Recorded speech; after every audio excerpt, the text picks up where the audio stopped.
नमस्कार दोस्तों, मैं हूं राज और आप देख रहे हैं हाईवे 33। तो चले दोस्तों आज की कहानी की ओर। दोस्तों कई लोग भूत पिशाच अंधविश्वास को मानते नहीं हैं। वो कहते हैं कि अरे ये तो अंधविश्वास है। ये जो आज की कहानी है ना, संदीप की है। संदीप महाराष्ट्र के रहने वाले, मुंबई में एक कंपनी में काम करते थे। और संदीप बताते हैं कि मेरे परिवार में भी कुछ लोग ऐसे हैं जो भूत प्रेत के मानते हैं, लेकिन मैं और मेरे बड़ा भाई, हम इन चीज़ों पर कभी विश्वास नहीं करते थे, ना ही हम अब मानना चाहते थे। लेकिन जब वही चीज़ों से जब आमना सामना हुआ, तब संदीप मानते हैं कि हाँ, ये शक्तियाँ होती हैं। तो क्या हुआ था संदीप के साथ में? वो तो भूत प्रेत को मानते नहीं थे, अस्तित्व को नकारते थे। तो आखिर उनके साथ में हुआ क्या था, क्या घटा था? आइए चलते हैं आज की इनकी इस कहानी में। दोस्तों मेरा नाम संदीप है, मैं महाराष्ट्र का रहने वाला। मुंबई में एक कंपनी में, मशीनरी कंपनी में काम करता था, टेक्नीशियन के पद पर। मेरा जो काम था अब पूरा भारत भर में घूम करके और मशीनों का इंस्टॉलेशन करना, और स्टार्टिंग काम मेरा ही था। हमारी तरह हमारी कंपनी में 10-15 लोग थे और जो मैं काम करता था वही वो करते थे। अब मुझे इसी काम के लिए उत्तराखंड इंडस्ट्री एरिया में, फैक्ट्री एरिया में भेजा गया था।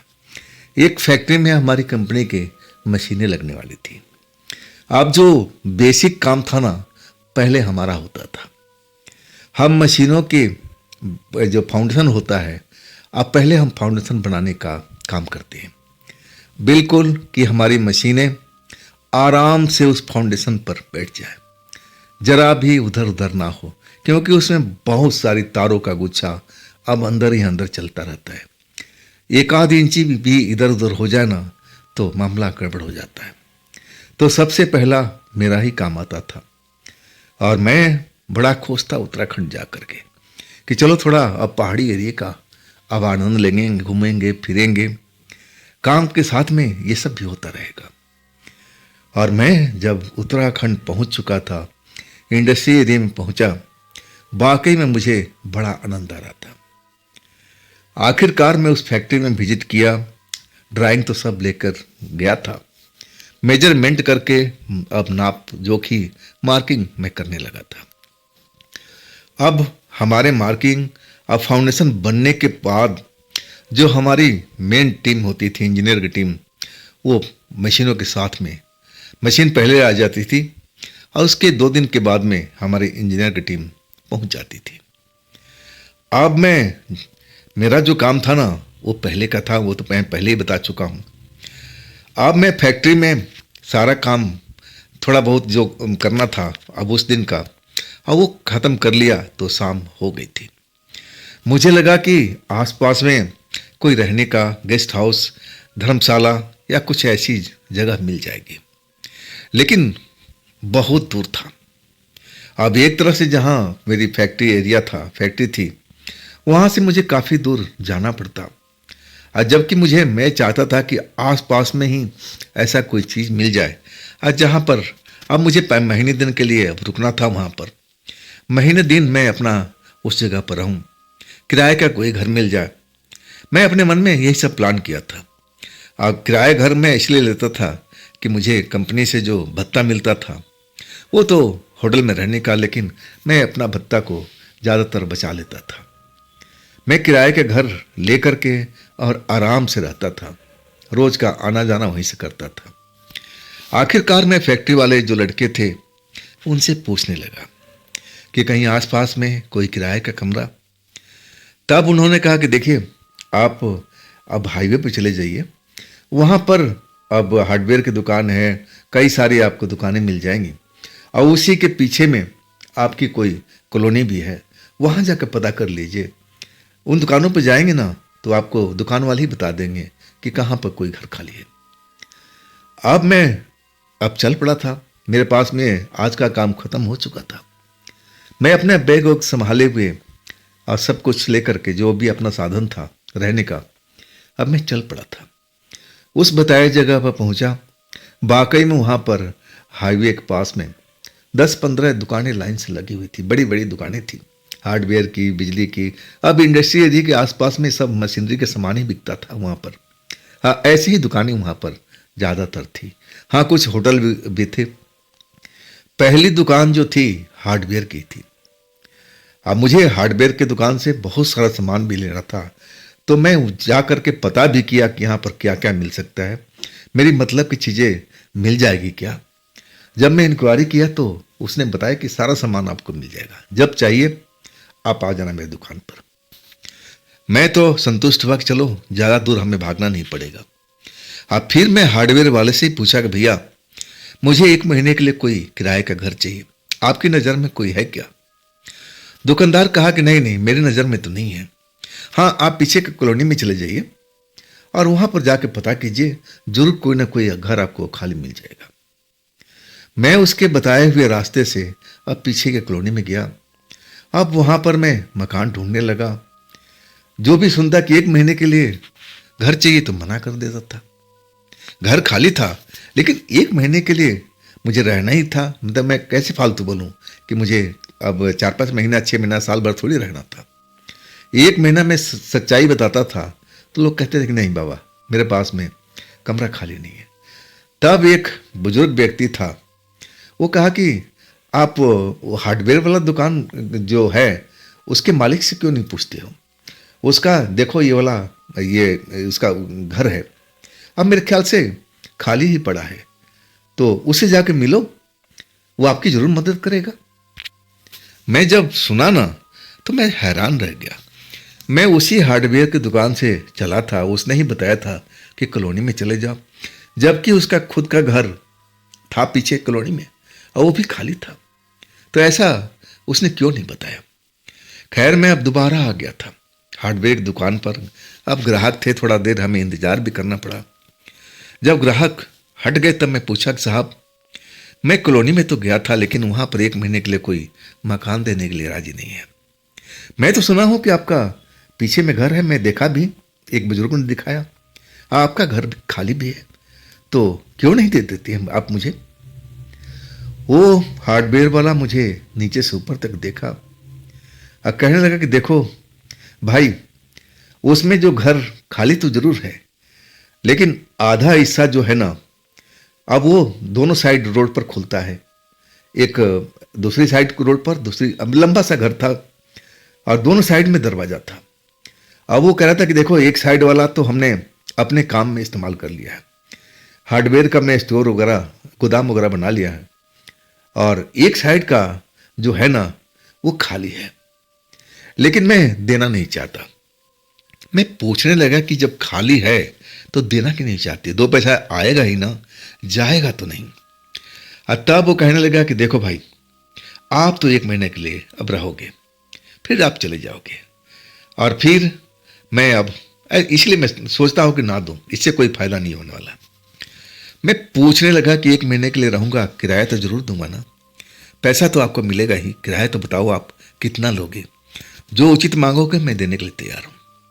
पहले तो मना करता रहा कि नहीं नहीं मुझे देना नहीं, आप कहीं और जाके पता कर लो। तब मैं कहने लगा देखिए मैं पीछे तक घूम के आया हूं और वही बात है जो आप कह रहे हैं, अब 1 महीने के लिए किराया का कोई दे के राजी नहीं है। अब देखिए सारा सामान तो मैं आपसे खरीदने वाला हूं, आप समझ लीजिए कि एक तरह से आपकी आमदनी बिक्री भी हो जाएगी और किराए घर देंगे तो वो भी आपका एक तरह से पैसा ही आएगा। तो सोच लीजिए, नहीं तो और भी हार्डवेयर दुकान है, आप सोच लो कि हमारे कई मशीनें लगने वाली हैं और उसके लिए बहुत सारा सामान की जरूरत पड़ेगी। आखिरकार वो सोच ही पड़ गया कि कहीं ग्राहक निकले ना। और तब वो कहने लगा कि देखो आप देना तो नहीं चाहता हूं, क्योंकि मैं एक बार आप जैसे ही लोगों को किसी को दिया था 3-4 महीने के लिए, लेकिन वो 1 महीना तो रहे और इसके बाद उनका कहना था कि मैं बीमार पड़ गया, कोई भूत प्रेत मुझे दिखाई दे दिया, और फिर वो हमारा मकान छोड़ करके और भागी गए। अब 1 महीने का पैसा भी अब दे नहीं पाए, इसलिए मेरा मन अब एक तरह से खट्टा हो गया कि मैं पड़ा रहेगा, मैं दूंगा नहीं, अपने ही किसी काम में लूंगा। जब भूत प्रेत का जिक्र हुआ ना, तो मैं थोड़ा गौर करने लगा, कैसा भूत प्रेत। अब वो हार्डवेयर का मालिक कहने लगा कि देखो साहब, हम तो इन चीज़ों पर विश्वास करते नहीं, क्या आप करते हैं? मैंने कहा कि बिल्कुल नहीं, मैं इन चीज़ों पर मैं कभी विश्वास नहीं करता। तब कहने लगे देख लो, कहीं बाद में आकर के फिर आप मुझे शिकायत करोगे कि उस घर में हमने भूत को देख लिया, तो मैं आपकी कुछ सुनने वाला नहीं हूं।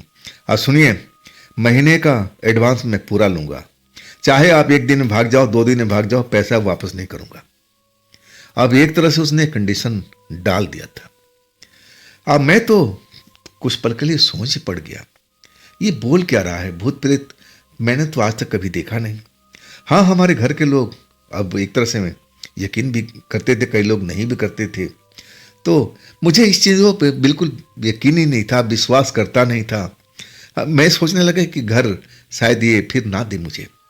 मैं देरी नहीं किया, जो भी किराया था एडवांस में निकाल कर उसके सामने रख दिया कि जी, आज से ये घर 1 महीने के लिए मेरा हुआ, लाओ मुझे चाबी दे दो। वाकई में हरे हरे नोट दे करके अब उसका चेहरा मुस्कुरा दिया था। चाबी उसने अब मुझे दे तो दिया, कहने लगा कि मैं आपके साथ चलता हूँ, बस थोड़ी देर रुक जाओ, एक मेरा जो लड़का आ जाएगा, तब मैं खाली होकर के आपके घर के अंदर तक दिखा दूंगा। इंतजार करते रहे। आखिरकार आधे घंटे के बाद अब उसका बेटा आया। तब वो कहा कि संदीप चलिए। मैं अपना पूरा बोरिया बिस्तर उठा करके अब वो हार्डवेयर वाला मालिक के साथ अब उसके घर की तरफ चल गया। पहले वो दूसरा हिस्सा दिखाया, दूसरा गेट, जहां पर कहता था कि हमने दूसरी साइड से स्टोर बना रखा हूं। अब फिर वहां ताला लगा हुआ था। खैर, मुझे स्टोर से क्या काम था। हम दूसरी गली में पहुंचे। तब उसने गेट खोला और बोला कि देखिए, ये 2 रूम का सेट है एक तरह से, और पीछे वाला हिस्सा है ना, वो भी हमने दरवाजा लगाया हुआ है, और दरवाजे पर देखिए ताला लटक रहा है, और दूसरी साइड से भी हमने ताला बंद कर रखा है ना। इधर से अगर खोल भी लेंगे तो आप अंदर नहीं जा सकते, और उधर से मैं भी चाहूं कि मैं इस कमरे में आ जाऊं तो मैं भी नहीं आ सकता। अब दोनों साइड से ताला बंद है, अब गेट बंद है, तो खैर आपको उधर से क्या करना, वो तो हमारा स्टोर है, और ये रहा आपका 2 रूम का कमरा, आप इसमें रहिए आराम से, हमें कोई परेशानी नहीं है। मैं पूछा कि खाने पीने का? तब वो बोल पड़ा कि बाबू, दारू शराब मीट मछली तो नहीं खाते हो ना? अब तो मैं अब इन चीज़ों का सेवन करता था। अधिकांश जब हम किराए का घर लेते थे ना, तो लोग ऐसे ही सवाल पूछते थे। अब कई बार मैं सच बोल देता था कि हाँ, मैं दारू भी पीता हूँ, मटन भी खाता हूँ, नॉनवेज भी खाता हूँ, तो लोग मना कर देते थे। अब मैंने सोचा कि ये तो बस रूटीन के माफिक पूछ रहा है, अब मुझे कौन सा इस घर में खाना बनाना है। हाँ, मैं होटल से जरूर लेके आऊँगा अपना, यहाँ बैठ के खाऊंगा, तब इनको क्या ऐतराज है। फिर भी मैंने मना कर दिया कि नहीं साहब, मैं इन चीज़ों से बहुत दूर रहता हूँ। वो मुस्कुराया और कहने लगा बहुत अच्छी बात है। मैं और वो मालिक दोनों मिल के जो घर में कुछ गंदगी थी उसको साफ सुफ किए। अब लाइट वाइट जल गया था, कमरा रहने लायक हो चुका था। अब फिर वो अपने दुकान की तरफ चल गया और कहने लगा कि कब आपको माल खरीदना है। अब एक तरह से वो लालच में पड़ गया था। अब सामान भी काफ़ी हमें खरीदना था, लाखों रुपए का सामान था, लालच में तो होना ही चाहिए था। मैं कहने लगा कि अभी 4-5 दिन लगेंगे, अभी तो हम एक तरह से बेसिक काम पर रुके हुए हैं, और फिर 4-5 दिन के बाद हम पूरा सामान खरीदेंगे। अब एक तरह से वो जान चुका था कि पार्टी तो ठीक है, हमारी अच्छी बिक्री भी हो जाएगी। अब अपने दुकान की तरफ चला गया था। हाँ, मैं अपना कमरे में बैठा, अब सोच रहा था कि क्या करूं। खाना तो मैं बनाता नहीं था, सब कुछ बाजार से ही अब खाता था, लेता था। सबसे पहले मैं जो उस एरिया में आया था ना, तो मैं रोड साइड पर देख लिया था कि दारू का ठेका कहाँ है, उसी लाइन में था, सबसे अंतिम में। और वहाँ पर मैंने ढाबा भी देख लिया था, खाने का होटल भी देख लिया था। अब सोचने लगा कि हार्डवेयर मालिक का दुकान बंद हो जाए, क्योंकि मुझे उसी रोड से अब आगे जाना था। हाँ, वो मुझे दारू का ठेका पर देख लेता तो मेरे लिए तो थोड़ा मुसीबत खड़ी हो जाती। अब वही चाह रहा था कि 8 बजे के आसपास वो दुकान बंद कर लेता था। मैं इंतजार करता रहा, आखिरकार 8 बज गया। हाँ, तब मैं थोड़ा देरी करके ही अब चल पड़ा था। जब हार्डवेयर दुकान में पहुंचा तो वहां पर अब अंधेरा हो चुका था। दुकान के मालिक, लड़के अब सब जा चुके थे। बड़े आराम से घूमता हुआ मैं ठेके के पास पहुंचा, बोतल खरीदा, अब फिर बगल के ढाबा पर जा करके नॉन वेज लिया। इसके बगैर मैं तो रह नहीं सकता था। खैर, इन चीज़ों को लेकर के अब मैं अपने अब घर में आ चुका था। अब मुझे नहाने धोने का मन था। गर्मी का टाइम थे, शरीर चिपचिपा हो रहा था। सब कुछ रख करके अब मैं नहाने धोने में लग गया था। सब कुछ सही चल रहा था, कोई दिक्कत परेशानी ऐसा कुछ भी नहीं था। नहाने के बाद मन मेरा बहुत फ्रेश हो चुका था। दिन भर की जो थकान थी ना, उतर चुकी थी। अब फिर मेरे पास में तो कोई फर्नीचर वगैरह नहीं था और ना मैं फर्नीचर का इस्तेमाल करता था। मेरे बैग में हमेशा दरी बिछावन होती थी और वही मैंने किया था। फर्श साफ सुफ तो हो गया था। आप दरी बिछा करके आराम से मैं दरी के ऊपर बैठ गया था। अब सोचा कि धीरे धीरे पैग लगाता रहूँगा और खाता रहूँगा, और यही मैं कर रहा था। मैं दारू पीने में जल्दीबाजी नहीं करता था। घंटा 1.5 घंटा मैं खिंच जाता था और वही सिलसिला मैं शुरू कर दिया। 10 बजे मैं स्टार्ट किया तो 11:30 बज चुका था। पेट भी भर चुका था, आधा से अधिक दारू भी खत्म हो चुकी थी। अब मैं नशे में था और नींद मुझ पर हावी हो रही थी। अब नशे में ऐसा ही होता है। दरवाज़ा मैंने बाहर वाला बंद कर रखा था। लाइट जल रही थी। मुझे अंधेरे में सोने की आदत नहीं थी। आखिरकार मैं खाना पीना खा चुका था। दारू का ढक्कन बंद करके अब उसको सही ठिकाने पर रख दिया। अब फिर मैं अपने बिस्तर पर लेट चुका था। नींद बड़ा अच्छी आई थी। रात के मुझे अंदाजा नहीं था उस टाइम जब मेरे दरवाजे पर अब जैसे खड़का सा हुआ था। खड़खड़ खड़खड़, जिससे कोई दरवाजे को खटखटा रहा हो। मैं तो अब सोने में बिल्कुल मास्टर था। जल्दी से मेरे नींद खुलती नहीं थी, और वो भी दारू पीने के बाद तो मैं अलग ही दुनिया में विचरता था। लेकिन वो जो भी था, दरवाजे को इतनी जोर से पीट रहा था कि मेरी नींद खुल ही गई। जब नींद खुली ना, तो मैं देखा कि अरे, रोशनी कहाँ है। मैं लाइट तो जलता हुआ छोड़ दिया था, तो रोशनी कहाँ चली गई। मैं हाथ की बंधी घड़ी जो रेडियम डायल वाली थी, अब मैं जब समय देखा ना, तो रात के 12:30 बज रहे थे। आखिर ये घर की रोशनी किसने बंद कर दिया। मुझे लगा कि शायद मैं नशे में था और मैं ही खुद अब लाइट बंद कर दिया, क्योंकि बोर्ड में जो इंडिकेटर था उसमें लाल रोशनी नजर आ रही थी, मतलब बिजली नहीं गई थी। दरवाजे पर फिर खटखट खटखट, जैसे कोई बहुत जल्दी में हो, दरवाजा खुलाना चाहता हो। जब मैं दोबारा वही आवाज सुना ना, तो कुछ देर तक मैं सोचता रहा कि आखिर इस कॉलोनी में मेरा कोई जानने वाला तो है नहीं।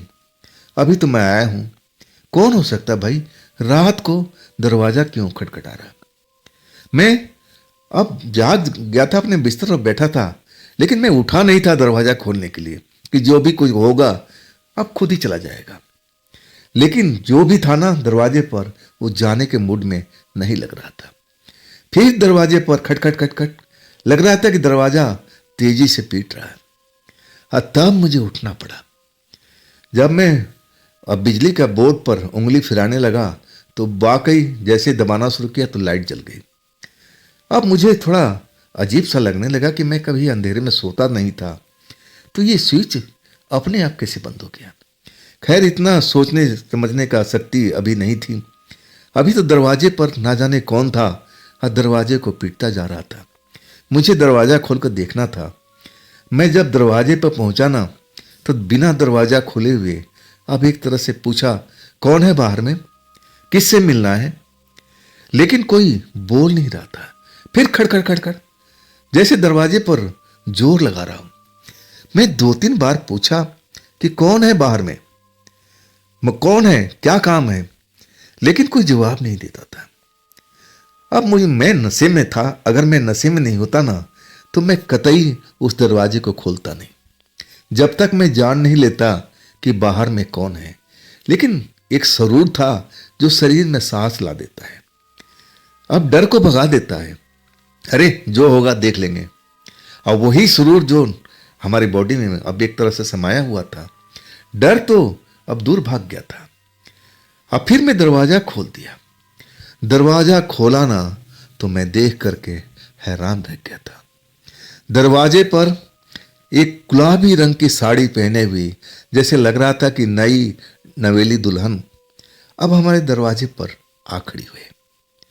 ना उसके हाथ में कोई सामान, ना कुछ भी, ना उसके आगे पीछे कोई मुझे दिखाई दे रहा था। अब उसके जो साड़ी था ना गुलाबी रंग की, और वो बड़ा ही चमकदार, देखने में बड़ा ही खूबसूरत साड़ी लग रहा था। रात के टाइम में भी, कम रोशनी में भी वो साड़ी जैसे चमक रहा था। अब बाल वो उसके खुले हुए, एकदम हवा अगर वहां पर बह रहा था ना हल्का फुल्का, और उसके बाल हवा में लहरा रहे थे। बड़ी बड़ी आंखें, कजरारी आंखें, वो मुझे देख रही थी, मैं उसको देख रहा था। ऐसा क्या हो गया कि मैं अब उसके सामने आवाज ही नहीं निकाल पा रहा था कि तुम कौन हो। अब ये इतनी रात को, आधी रात को मेरे दरवाजे पर क्यों आई हो। मैं बोल ही नहीं पाया था, बस उसकी शक्ल की तरफ देखता रह गया। और वो भी मेरे साथ में ऐसे ही रिएक्ट कर रही थी, जैसे हम दोनों की आंखें मिली। और एकदम कई मिनट के लिए मैं कहूँ ना कि मैं तो ऐसा ही देखता रह गया था। आखिरकार मेरा वो एक तरह से आंखें अब हटी। तब मैं बोला कि जी बताइए, मैं आपको क्या सेवा करूं, कौन है आप, इतनी रात को आप मेरे दरवाजे पर क्यों आई हैं, बात क्या है। वो जो औरत थी, मैं कहूंगा कि दुल्हन की तरह वो मुझे दिखाई दे रही थी। जैसे लग रहा था कि नई नई शादी हुई है उसकी, सब कुछ ऐसा ही लग रहा था। खूबसूरत लड़की, बड़े बड़े जुल्फ, गुलाबी साड़ी, चमकती हुई साड़ी उस पर तो फंसी रही थी। और सबसे सुंदर उसकी आंखें, कजरारी आंखें। आज तब मैं उससे बार बार बोल रहा था कि आप कौन हैं, मेरे दरवाजे पर आप आकर के दरवाजा क्यों खड़खड़ा रही थी, किससे काम है। वो काफी देर तक, अब मैं दरवाजे पर खड़ा था तो अंदर झांकने की कोशिश कर रही थी, जैसे कोई उसका लोग, जाना पहचाना लोग उस घर में हो। अब मैं वाकई में दरवाजे को छोड़ दिया ताकि वो अच्छी तरह देख सके कि अंदर में कोई नहीं है। एक तरह से अपना सर अंदर इधर उधर करके आप देखना चाहती थी कि अंदर में और इसके अलावा कौन है, मेरे अलावा कौन है। जब उसको पूरी तरह से तसल्ली ऐसा हो गया कि अंदर तो कोई नहीं है, तब वो बोलने लगी कि ये घर तो मेरे पति का है, आप कौन है। मैं उसकी बात सुनकर के हैरान रह गया था। मैं कहने लगा कि आपका पति का, ये तो घर मैं आज ही किराए पर लिया हूं, ये घर तो हार्डवेयर वाले का है, और वो अब ना जाने किसको दिया होगा, मुझे नहीं पता, लेकिन आज से मैं इस घर में रहने आया हूं। माफ कीजिएगा, मैं आपको कभी देखा नहीं, न जानता हूं। लगता है कि आप भटक गई हैं। यहां पर आपका पति कैसे रहता होगा। वो औरत मुस्कुरा करके अब कहने लगी, क्या मैं अंदर देख सकती हूं। ना जाने मुझे क्या सूझा। मैं बोला हाँ हाँ क्यों नहीं, अंदर देख लीजिए, तसल्ली कर लीजिए, मेरे अलावा इस घर में कोई रहता नहीं है। वो औरत जो थी अब कमरे के अंदर आ चुकी थी। 2 कमरे थे और दोनों कमरा में वो एक तरह से अपने पति को ढूंढ रही थी। जब उसको पूरा कमरा खाली दिखाई दिया, तब मेरे वाले कमरे में, जहां पर मैं वो अपना बिस्तर बिछाया था फर्श के ऊपर में, वहां आके खड़ी हो गई। मैं एकदम अब उसको देख रहा था कि अनजानी दुल्हन जैसी लिबास में, और ये इतनी वक्त को इस जगह पर अब अपने पति को कहाँ ढूंढ रही, कहाँ रहता पति। मैं अब उससे पूछने लगा कि आपका पति कहाँ रहते, आपको खुद मालूम नहीं है। तब वो कहने लगी, देखिए मेरे पति मुझसे नाराज हो गए और वो घर छोड़ करके निकल आए हैं। तो मैं कहने लगी कि यार दोस्त के पास में जाके देखिए। तब वो कहने लगे, नहीं नहीं, हमारे पति इसी घर में पहले रहा करते थे। मैं अब एक तरह से बोला कि देखिए माफ कीजिएगा, मुझे मालूम नहीं है, कब आपका पति यहाँ रहते थे वो तो अब वो मकान मालिक जानता होगा, लेकिन फिलहाल आपका पति इस घर में नहीं रहते। ये घर जैसा दुकानदार बता रहा था कि कई महीनों से खाली था। तो मुझे नहीं पता, आप कल दिन में आकर के दुकानदार से मिल लीजिएगा, वो आपको सही बता देगा। लड़की थोड़ा उदास हो गई थी, कमरे के अंदर इधर उधर देख रही थी। अब एक छोटा सा जो दीवार में बना हुआ था अलमारी टाइप का, अब मैं जो जो दारू पी रखा था, आधा दारू बचा हुआ था, अब उसी रैक के अंदर मैंने रख दिया था।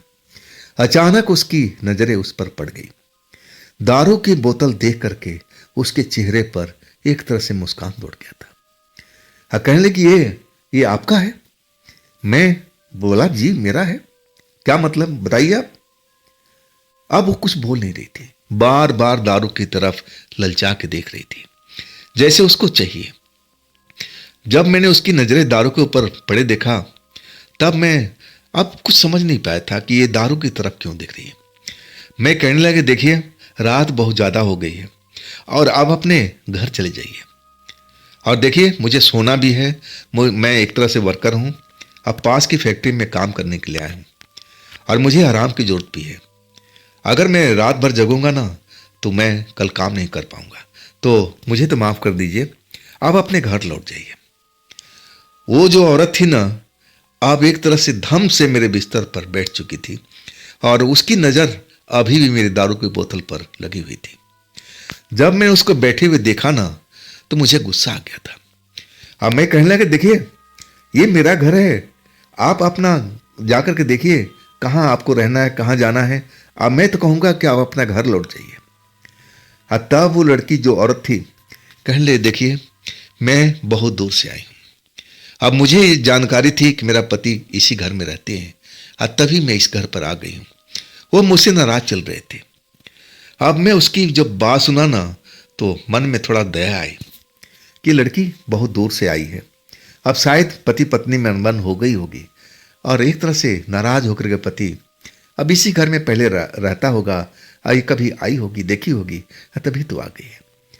मैं कहने लगा कि अगर आपको रात बितानी है ना तो दूसरा कमरा है, वहां पर मैं हल्का फुल्का बिस्तर बिछा देता हूं, आप आराम कर लीजिए और सुबह होते ही दुकानदार के पास चले जाइएगा। अब मैं तो ज़्यादा इसके बारे में अब बात नहीं कर सकता। और कहने लगी कि ठीक है, इतना ही उपकार मेरे पास अब आपका अच्छा है, लेकिन मैं आपसे एक बात बोलूं। मैंने बोला हाँ हाँ बोलिए। थोड़ा सा वो मुझे देंगे, मुझे इसकी ज़रूरत है, मेरा दिमाग काम नहीं कर रहा है। मैं थोड़ा सा पी लूंगी ना तो मैं अब एक तरह से सो पाऊंगी। अब मैं बड़ा एकदम से चौंक किया था कि ये दुल्हन जैसी दिख रही है, नई लड़की है, कम उम्र की है, इसको दारू का शौक क्यों भाई। मैं एक तरह से चौंकते हुए कहने लगा कि नहीं नहीं, आप औरत होकर के दारू पिएंगे। तब वो चपाक से बोले क्या औरतें दारू नहीं पीती क्या? मैं भी कभी कभी पीती थी अपने पति के साथ में, वो तो कभी मना नहीं किए। थोड़ा सा मुझे दे दीजिए ना, मुझे इसकी जरूरत है अभी। ना जाने मुझे क्या सूझा कि चलो दे ही देता हूं। बोतल उठा करके एक तरह से गिलास और पानी की बोतल भी दे दिया कि चलिए मैं आपको दूसरे कमरे में बिस्तर लगा देता हूं, आप आराम से बैठिए, एक दो पैक पीजिएगा और बाकी छोड़ दीजिएगा, अब मुझे आ रही है नींद। अब सुबह उठते ही आप हार्डवेयर दुकान के मालिक के पास जाइएगा, वो आपको विस्तार से बताएगा कि आपका पति अब कहाँ रहता है। मुझे इसके बारे में दोबारा सवाल मत पूछिएगा। एक तरह से मैं टाल ही दिया था उस औरत को। दूसरा जो कमरा था वो भी साफ सुफ किया हुआ था, हम दोनों ने मिल करके, दुकानदार ने और मैंने। वहां पर एक चद्दर बिछा दिया और दारू का बोतल भी रख दिया, गिलास भी, पानी भी। चलो अब मेरा पिंड छोड़े। फिर मैं अपने बिस्तर पर आ करके लेट गया था। कमरे के लाइट अब जल रहा था, उस कमरे के भी जल रहा था और दोनों कमरे में भरपूर रोशनी हो गई थी। मैं अपना बिस्तर पर आ लेटा था और मुझे नींद सता रही थी और नींद में मैं चला गया था। जब मुझे लगा कि मेरे पास कोई आकर के लेटा हुआ है ना, तब मेरी अब एक तरह से आंख खुल गई। हैरानी हुई जब मैं उसी औरत को अपने बगल में लेटी हुई देखा, जो मुझसे मेरे बालों से खेलने की कोशिश कर रही थी। मैंने एतराज किया, अरे आप उस कमरे में जाइए ना, मेरे पास में क्यों आ गई? मैं आपका पति थोड़ी हूं। आपका पति, अब कल हार्डवेयर दुकान पर जाकर पता कीजिए। और वो जैसे नशे में हो गई हो, और वो कुछ अलग ढंग से बिहेव कर रही थी। मुझे लगा कि पूरी की पूरी जो आधी बोतल पड़ी थी वो डकार तो नहीं गई। ऐसी वजह से मुझे पति समझ बैठी है। और एक तरफ मैं उसको समझाने की कोशिश कर रहा था कि मैं आपका पति नहीं हूं। आपका पति अब दिन में ढूंढिएगा, जरूर मिल जाएगा, लेकिन मुझे अब छोड़ दीजिए, अपने कमरे में जाइए। लेकिन वो तो ऐसी चिपटी कि वो मुझे छोड़ ही नहीं रही थी। आखिरकार मैं भी अब एक तरह से नशे में था, सब कुछ भूल भाल करके अब मैं क्या कर सकता था। उसी के रंग में मुझे रंगना पड़ गया था।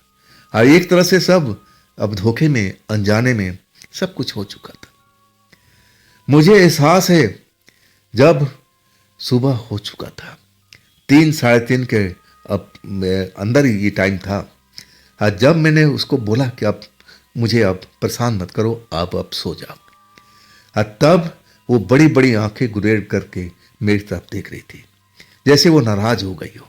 और तब मैं कहने लगा कि देखिए, अब तो मुझे सोने दीजिए, अब सुबह के 3 बजने वाले हैं और मुझे काम पर भी जाना है। कृपा करके सुबह आप अपने पति के बारे में अब हार्डवेयर के मालिक से पूछिएगा, वो ही बता पाएगा। कल मेरे घर में मत आइएगा। एक तरह से मैं पूरा उसको समझा चुका था। अब फिर उसने तब जाकर मुझे सोने दिया था। 3 बज गया था। मेरे आंखों में नींद अब टंगी हुई थी। अब मैं जो सोया ना, तो सुबह के 8 बज गया था। हड़बड़ा के उठा जब कमरे के अंदर में सूरज की रोशनी पहुंच गई थी खिड़की के माध्यम से। अब मैं जब देखा ना, तो लड़की थी नहीं, औरत थी नहीं। मैं सोचा कि शायद दूसरे कमरे में चली गई होगी। दूसरा कमरा में जाकर देखा तो दारू की बोतल तो उल्टी हुई पड़ी, दारू पूरा पूरा खाली हो चुका है। पानी का बोतल भी उल्टी पड़ी हुई है। अब बिस्तर जो था, जो मैं बिछाया था चादर, वैसे वैसे पड़ा था। अब मुझे नहीं लग रहा था कि उस पर कोई रात में लेटा हुआ था। मैं भाग करके अब मेन दरवाजे पर गया तो दरवाजा खुला हुआ पाया। मतलब वो लड़की जा चुकी है। कम से कम जाते हुए अब मुझे जगा के तो जाती। मेरा कीमती सामान बैग के अंदर में पड़ा हुआ, पैसे से लेकर के कागज तक, और मुझे जगाई भी नहीं। मुझे बड़ा इस चीज पर गुस्सा आ रहा था। खैर चली गई, इतना ही मेरे लिए काफी था। मैं नहा धो करके फ्रेश होकर के अब तो टाइम अब बिल्कुल भागने वाला था। अब तो मैं उस जगह पर रुक ही नहीं सकता था, लेट हो रहा था। मैं अपना काम का थैला अब कंधे पर टांगा और सीधा घर का ताला बंद किया और फैक्ट्री की तरफ पैदल ही अब एक तरह से चल पड़ा था। वहीं पर मैं नाश्ता पानी सब कुछ किया, खाना पीना, अपने काम में लगा रहा। आखिरकार शाम हो चुकी थी। शाम के 7 बजे मेरा काम अब आज के लिए बंद हो चुका था। अब फिर मैं अपने अब उसी जगह पर लौट आया था। अब मैं उस घर में पहुंचा कि चलो मैं पहले नहा धो करके फ्रेश होकर के, अभी 8 बजे तक दुकान खुली रहती है, अब मैं जाके बताऊंगा कि रात में एक औरत आई थी, वो अपने पति को ढूंढ रही थी। क्या उसका पति मिला कि नहीं मिला, मैं जानकारी लेना चाहता था। आखिरकार मैं नहा धो करके फ्रेश होकर के कि चलो पहले हार्डवेयर वाले से बात करूंगा, कुछ देर वहां बैठूंगा, और जब दुकान बंद हो जाएगा ना, तब दारू के ठेके के पास जाऊंगा, दारू का बोतल लूंगा, और फिर ढाबा से अब खाना पैक करा करके लौट आऊंगा। और जब मैं वहां गया ना दुकान पर, तो वो जो जिससे मेरी बातचीत हुई थी, वो इंसान तो था नहीं, उसका लड़का था। लड़का अब एक तरह से कहने लगा, जी बताइए। मैंने बोला, भाई मैं आपका किराएदार हूं, कल ही से कमरा लिया हूं। रात में एक लड़की आई थी, वो अपने पति को ढूंढ रही थी। और तब वो मुझे टालते हुए कहने लगा, ये सब बात मुझे मालूम नहीं, पापा ही जानते होंगे, पापा चले गए हैं थोड़ा जल्दी, कल आकर के जरूर पता कर लीजिएगा। अब एक तरह से मुझे टाल ही दिया था। अब मैं जान न पहचान, उससे ज़्यादा अब ताल्लुक था नहीं। अब मैं क्या उससे बात करूं। लेकिन मैं अब उसी रोड पर इधर उधर टहलता रहा ताकि ये दुकान बंद करे और तब मैं अपने काम की चीज़ अब उस जगह से लूँ। आखिरकार 8 बज चुका था और वो दुकान का मालिक था लड़का, दुकान बंद करके और अपनी बाइक स्टार्ट करके चल दिया था। और तब मैं दारू के ठेके की तरफ बढ़ा, बोतल लिया और खाना पैक करा करके और बड़े मस्त होकर के रात की बातें मुझे याद आ रही थी। और वही सोच रहा था कि देखो ये कैसी औरत है भाई, जो दारू पीने के बाद में अपना पति भी नहीं पहचान पाई, मुझे अपना पति समझ ली। ऐसा तो होना नहीं चाहिए था। मैं अपने दिमाग को झटक दिया कि भाई छोड़ो, क्या इसमें लफड़े में पड़ना, चलो अब आराम करते हैं, खाते भी हैं पीते हैं, अब इस टेंशन को कौन पाले। मैं अपने घर पहुंच गया। दरवाज़ा अब एक तरह से बाहर वाला बंद कर दिया, नहाया धोया अब कल की तरह। अब फिर मैं अपने बिस्तर पर 9 बजे के आसपास, अब ऊपर ही टाइम हो चुका था, और धीरे धीरे अब दारू का आनंद अब साथ में लेने लगा था। समय गुजरता गया और कल वाला ही टाइम अब हो चुका था। 11 बजे के आसपास मैं भोजन कर चुका था, बोतल के आधी दारू खत्म कर दिया था। अब फिर उसी बिस्तर पर मैं लाइट हमेशा जला कर रखता था। हाँ, मैं फिर लाइट जला करके ही अपने बिस्तर पर लेटा था। गहरी नींद में अब आ चुका था, लेकिन नींद में आने से पहले मैं उसी औरत के बारे में सोच रहा था कि कितनी खूबसूरत महिला थी। अब पति उससे क्यों नाराज हो गया? उसको नाराज नहीं होना चाहिए था। पति पत्नी का झगड़ा किसमें नहीं होता है, अब आपस में समझौता होता है। अगर वो झगड़ा नहीं होता तो हमारे पास में क्यों आती? अब फिर वो दारू नहीं पीती तो मेरे पास में चिपकती भी नहीं। सरासर उसकी पति का दोष है। मैं एक तरह से अब मन ही मन दोनों के बारे में सोच रहा था कि अगर पति इससे नाराज नहीं होता तो मेरे कमरे में आती क्यों भला। आखिरकार मुझे नींद आ चुकी थी। अचानक दरवाजे पर फिर धड़ धड़ धड़ धड़ धड़ धड़ धड़ धड़ कल की तरह होने लगा और मेरी अब आंख खुल गई। जब आंख खुली ना तो आज घर की लाइट जलती हुई पाई। मैं घड़ी देखा तो 12:30 बज रहा था। क्या मतलब भाई, वही औरत है क्या? आज मैं दरवाजा नहीं खोलूंगा, चाहे कुछ भी हो जाए। दरवाजे पर बार बार दस्तक हो रहा था, धड़ धड़ धड़ धड़ जैसे बज रहा था। मैं अब एक तरह से उठने के मूड में नहीं था कि चलो कुछ देर तक दरवाजा पिटेगी और फिर खुद के खुद चली जाएगी। लेकिन जब दरवाजा जोर जोर से बजने लगा तो मुझे लगा कि अगर मैं दरवाजा नहीं खोलूंगा ना, उससे बात नहीं करूंगा तो ये तो मुझे सोने नहीं देगी। हाँ, मैं उससे बात करना चाहता था कि वो मेरी बात से संतुष्ट हो जाए और वो कहीं चले जाए। आखिरकार मैं दरवाजे पर पहुंचा। अब पूछा कौन है, किससे काम है? कल की तरह कोई आवाज नहीं सुनाई पड़ी। तब मुझे जाकर के दरवाजा खोलना पड़ा। जैसे ही दरवाजा खोला ना, वही औरत अब दरवाजा खोलने के इंतजार कर रही थी और 1 सेकंड नहीं लगाया, मुझे धकेलते हुए कमरे के अंदर पहुंच गई। अब मैं तो बस देखता ही रह गया था, बस एकदम भौचक्का सा उस औरत का रवैया देख रहा था, जैसे ये अपना ही घर समझ रही हो। आखिरकार दरवाजा खुला छोड़ करके मैं जब अंदर कमरे में आया तो मेरी ही बिस्तर पर बैठी हुई दारू की बोतल की तरफ देख रही थी। मैं जब उसको देखा ना, उसकी दुस्साहस, तो मुझे गुस्सा आ चुका था। अब आधी रात के टाइम हो रहा था, इस औरत को कैसे समझाऊं? अब फिर मैं अब एक तरह से अपनी भाषा में अब उसको समझाने लगा था कि देखो जी, कल आपने मेरे साथ में बहुत गलत काम किया। मैं आपको दारू देना नहीं चाहता था और आप जबरदस्ती दारू पीने के मूड में थी। आखिरकार आधा का आधा बोतल आपने खत्म करके मेरे पास आके लेट गई थी। आपने मुझे अपना पति मान लिया था। ये गलत बात है, ऐसा आपको नहीं करना चाहिए था। आप दिन में जाती, हार्डवेयर मालिक से मिलती, पूछती कि मेरा पति कहाँ है। अब उसको जानकारी होता तो जरूर बताता, आसपास की कॉलोनी में पूछती तो लोग जरूर बताते। वो औरत जैसे मेरी बातों से उसको कोई असर नहीं हो रहा था, वो लगातार दारू की बोतल की तरफ देख रही थी।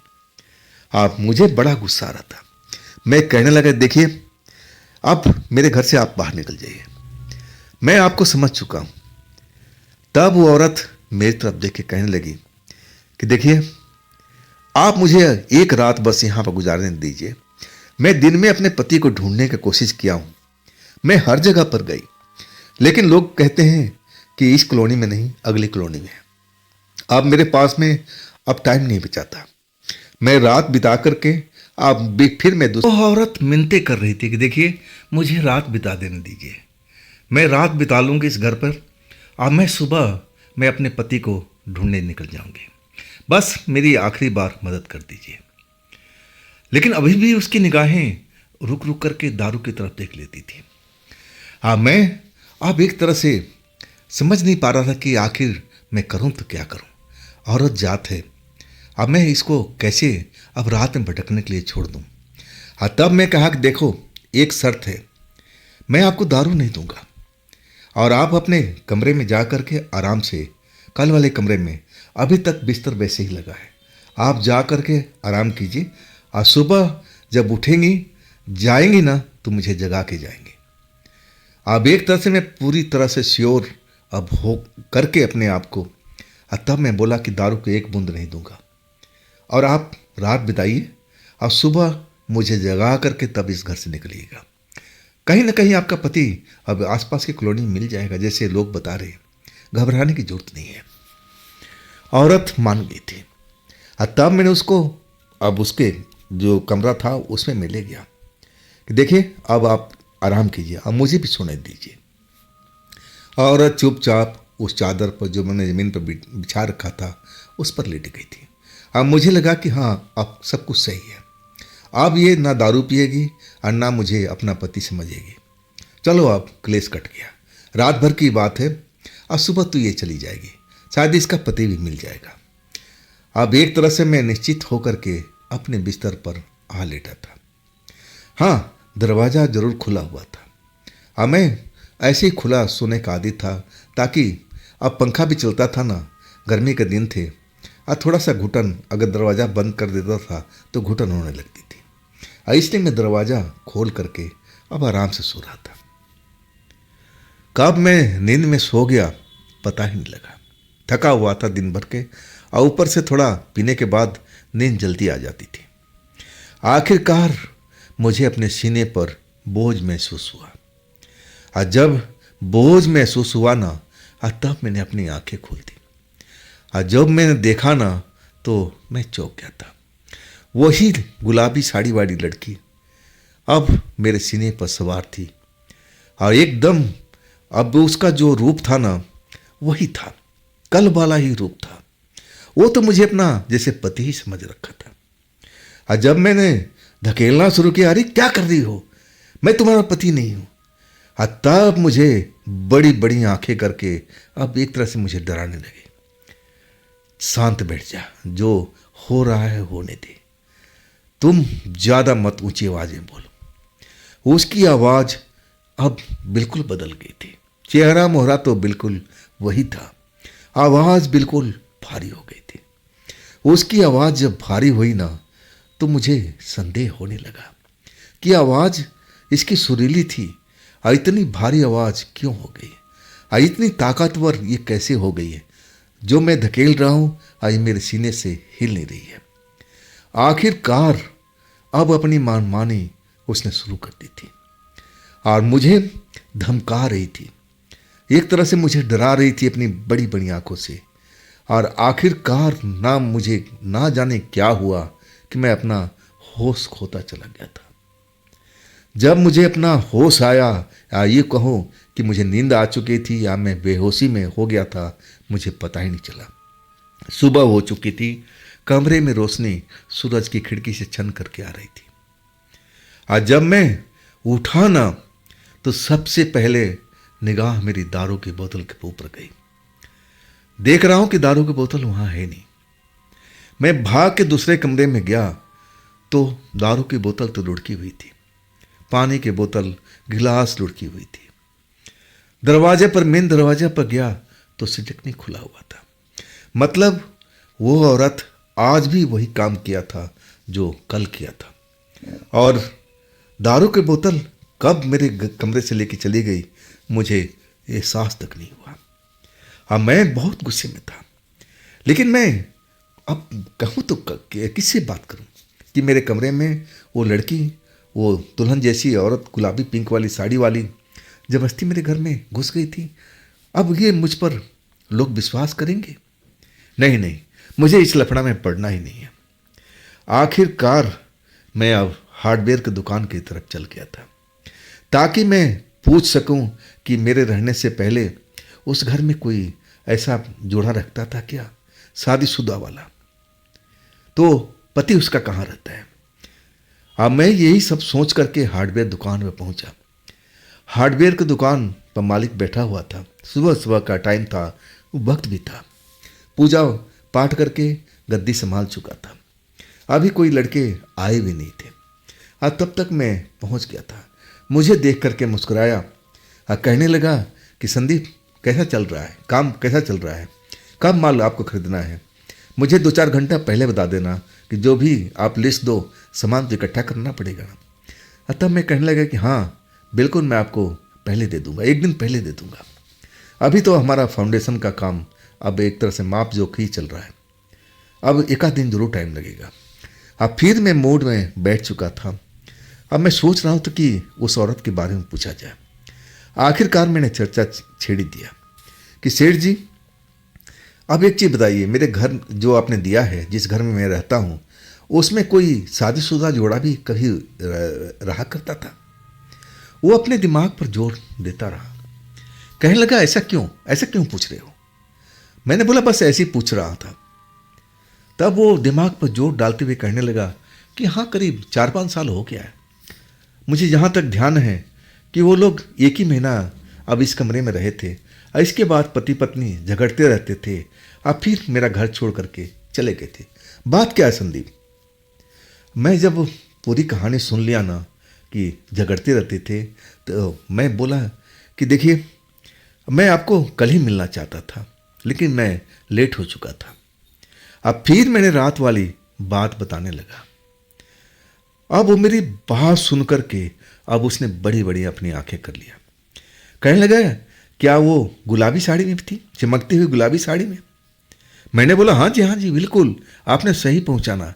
बाल खुले हुए थे, गुलाबी चमकती हुई साड़ी पहन रखी थी, देखने में बड़ा खूबसूरत लग रही थी। और वो अपनी पति को तलाश कर रही थी।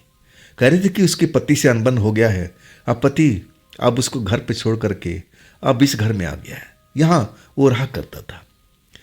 अब मैं कुछ बातें छिपा करके अब फिर मैं बताना शुरू किया। अब तो उसकी आंखें अब एकदम बड़ी बड़ी हो गई थी। अब कहने लगा, संदीप, क्या तूने उस औरत को अपने घर में शरण दिया था क्या रात को?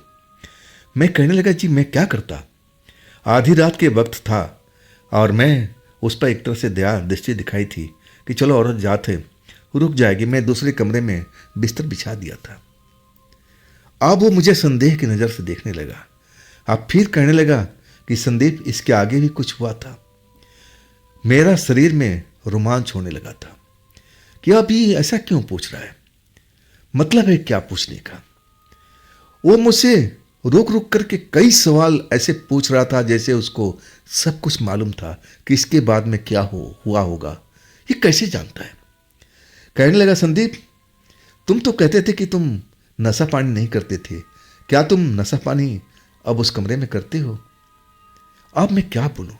मैंने बोला, सेठ जी देखिए, हम खाना पीना तो बनाते नहीं हैं, दिन भर मेहनत करते हैं हम लोग, और रात को हम 2-4 पैग ले करके होटल से खाना लाते हैं और खाना खा के आराम से सो जाते हैं। ना हम कोई हो हल्ला करते हैं, ना बाहर निकलते हैं, आराम से सो जाते हैं। तो इसमें तो आपको कोई तकलीफ नहीं होना चाहिए। कहने लगा कि नहीं, तकलीफ की बात नहीं संदीप, मैं तुम्हें बताया था ना, मैं तुम्हें एक तरह से वार्न भी किया था कि उस कमरे में दारू फारू नॉन वेज बिल्कुल मत खाना। अब मैं तुम्हें वार्न भी किया था कि देखो संदीप, कई लोग बताते हैं कि ऐसा भूत का लफड़ा है उस कमरे में। अब मैं संदेह की दृष्टि से देखने लगा था उस हार्डवेयर के मालिक को, आखिर वो कहना क्या चाहता था। मैं कहने लगा कि क्या मतलब आपकी, अब समझ में क्या आ रहा है कि वो औरत, वो कोई भूत आत्मा, कोई प्रेतात्मा थी? और तब वो निगाहें नीचे करके कहने लगा कि हाँ, जो कुछ आपने बताया ऐसा एक बार और भी मेरा अब एक तरह से किराएदार था, और वो भी जैसे आपके साथ में हुआ था ना, 2 साल पहले की बात है। और वो भी आप ही की तरह इंडस्ट्री एरिया में आया था काम करने के लिए। मैंने उसको भी मना किया था कि देखो भाई, हम कमरे के अंदर में दारू नॉन वेज अलाउ नहीं करते थे, और वो भी आप ही की तरह मना किया था कि ना, मैं कुछ भी नहीं खाऊंगा पीऊँगा। लेकिन उसके साथ भी यही हुआ था जैसे आपके साथ में हुआ था।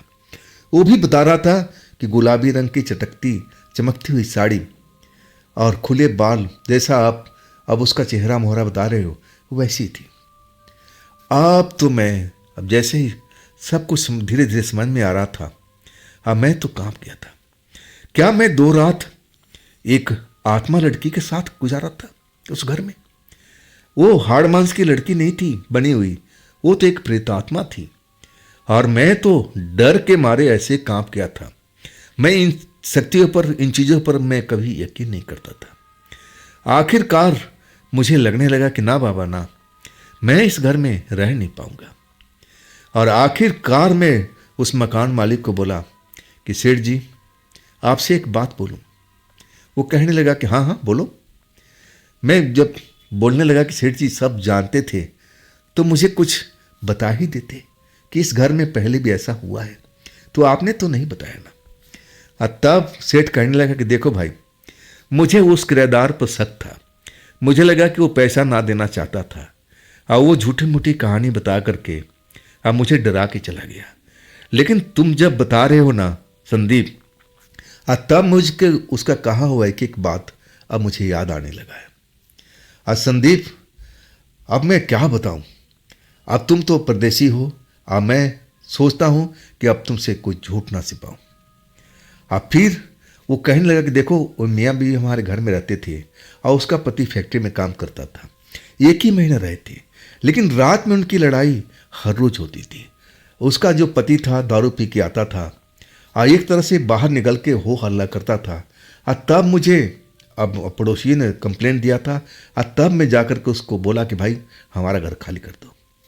अब वो चला तो गया था, और उसके बाद मैं नहीं जानता हूँ कि पति पत्नी कहाँ गए, उनके साथ में क्या हुआ।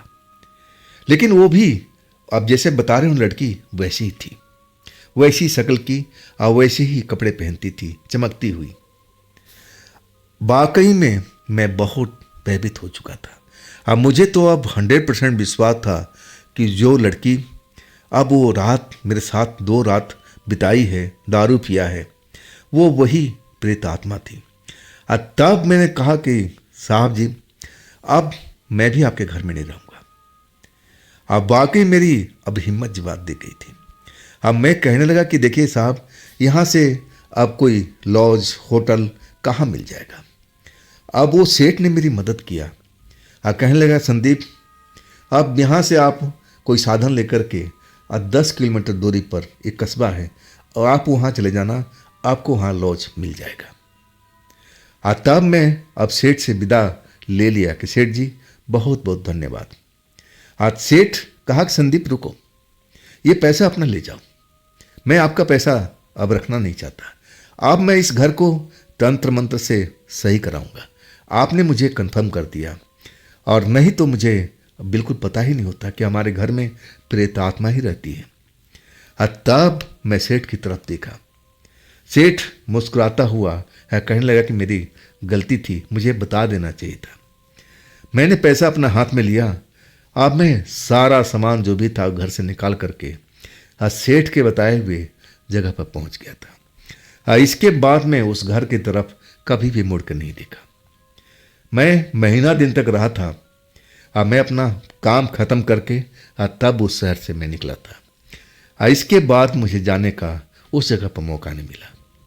तो दोस्तों, ये थी आज की कहानी संदीप जी की। ये कहानी आपको कैसी लगी, ये घटना आपको कैसी लगी, कमेंट में ज़रूर बताइएगा। दोस्तों, ये भी चैनल आप ही का है, तो इसको भी अपना प्यार दीजिए, लाइक कीजिए, सब्सक्राइब कीजिए, अपने दोस्तों को शेयर कीजिए। और फिर हम मिलते हैं कल इसी चैनल पर इसी टाइम में। आप लोग अपना ध्यान रखिएगा, ख्याल रखिएगा। नमस्कार।